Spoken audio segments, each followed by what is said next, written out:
राकेश जी, बहुत बहुत धन्यवाद समय निकालने के लिए। आज पिछले 6 महीनों में आप लोगों ने सब देख लिया है, पुलिस एक्शन देखा, एफआईआर देखी, किसान नेताओं में मतभेद भी देख लिया और सरकार से कई बार बातचीत भी हुई है। और इस दौरान आंदोलन ने हासिल क्या किया है? हासिल ये क्या कि पूरा देश का किसान एकजुट हुआ। जो अलग अलग आंदोलन करते थे, आज संयुक्त मोर्चे के बैनर के नीचे सब लोग आंदोलन करते हैं और सबका इश्यू एक है, मोटिव एक है, सबकी सोच एक है। और जो भारत सरकार ये कानून लेकर आई है उसके विरोध में सब लोग एक जगह है।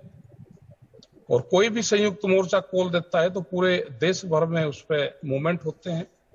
तो ये हमने हासिल किया। इससे काले झंडे दिखाने और पुतले फूंकने से क्या हासिल माना जाए? किसान आंदोलन एक तरह से कहा जा रहा है कमजोरी पड़ा है, तो इसके पीछे कारण क्या है?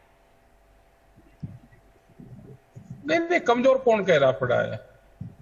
तो और आंदोलन कैसे करें भाई? वो आंदोलन का तरीका बता दो, क्या करें हम?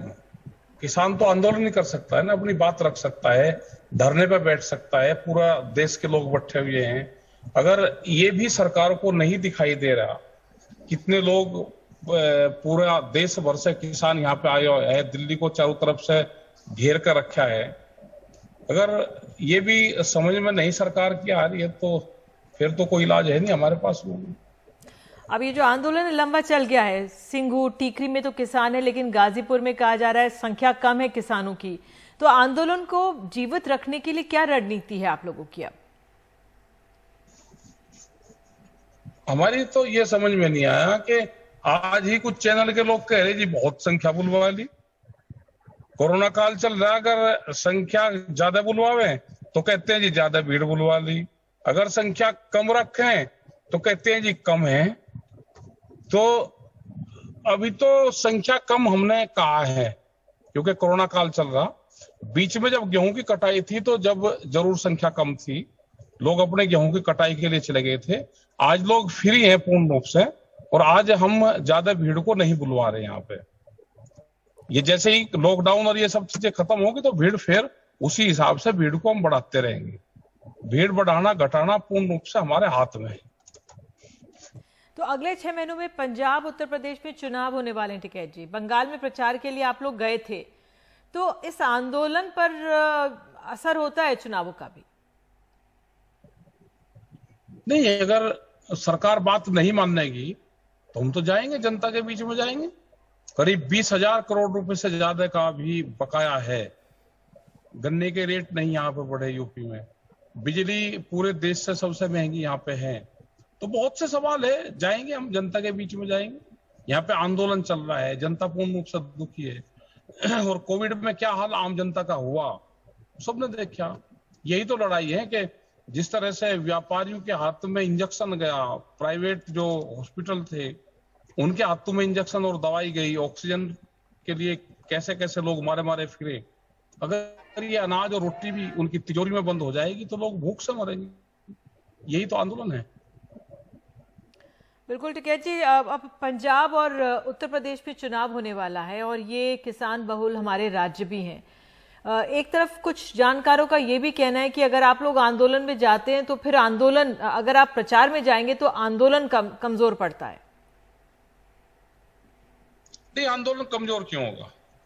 हम चुनाव में भी जाएंगे और आंदोलन में भी रहेंगे। हम जाएंगे, जनता के बीच में हम जाएंगे। भाई सरकार हमारी बात मान ले, अगर नहीं बात मानने की, नहीं हमारा समाधान करेगी तो जाना तो पड़ेगा ना हमको। तो अब आप लोगों के आप लक्ष्य क्या है कि सरकार पर दबाव बनाया जा सके या वो आपकी बात माने? चुनावी प्रचार या बॉर्डर पर आंदोलन? नहीं, आंदोलन भी रहेगा, पूरे देश भर में भी हम जाएंगे। जैसे हमने 16 स्टेट में पहले गए तो इसी तरह से हम हर स्टेट में जाएंगे। जैसे ये मीटिंगें शुरू होगी तो ऐसे ही हम पूरे देश भर में जाएंगे। आंदोलन ही तो हमारा है, देश में मीटिंग करना भी तो आंदोलन ही है। देश की जनता को पता रहना चाहिए कि देश में हो क्या रहा है। बिल्कुल ठीक है जी, लेकिन इस बीच जो छोटा किसान है जो बॉर्डर पर है वो एक तरह से फंस गया है। बड़े किसान तो निकल जाते हैं, दौरा करके आते हैं, लेकिन जो छोटा किसान है उसकी मुसीबतें जो हैं जस की तस बनी हुई हैं। और ये छोटे किसान की तो लड़ाई है। देश में छोटा बड़ा किसान है कहाँ? ये और एलिगेशन नहीं मिला तो अब छोटा बड़ा किसान की बात करने लगे।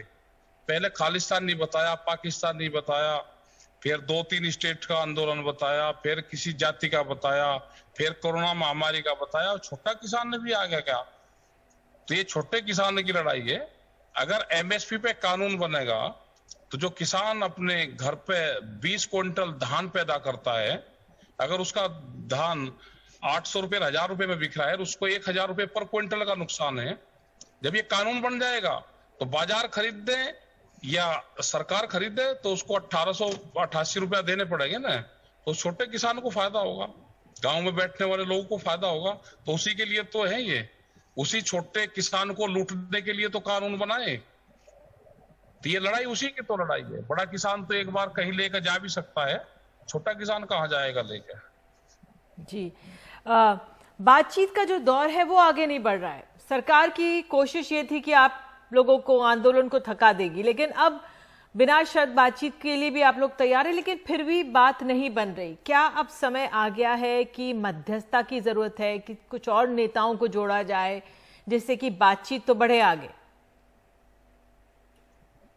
नहीं, बातचीत तो सरकार से ही होगी, नेता कहाँ उसमें जरूरत है किसी नेता की? और ना हम किसी को बीच में लेंगे। हमारा कोई हेडमास्टर नहीं है, ना हमारा कोई बिचौलवा है। हम बात करेंगे सीधी सरकार से। कोई किसान इतना कमजोर है देखे देश में कि इसको बिचौलवा की जरूरत पड़ेगी? हम तो बात करने में भी सक्षम है, आंदोलन करने में भी सक्षम है, और बात भी सीधी सरकार से ही होगी। हाँ जी जी, और आखिर में यही कि फिर कब तक चलेगा ये आंदोलन और कैसे चलता रहेगा ये आंदोलन? नहीं, हमें ये है कि भारत सरकार जब तक बात नहीं मानने की, ये जब तक चलेगा। बिल्कुल, बहुत बहुत धन्यवाद हमसे बात करने के लिए राकेश टिकैत। जी जी, धन्यवाद।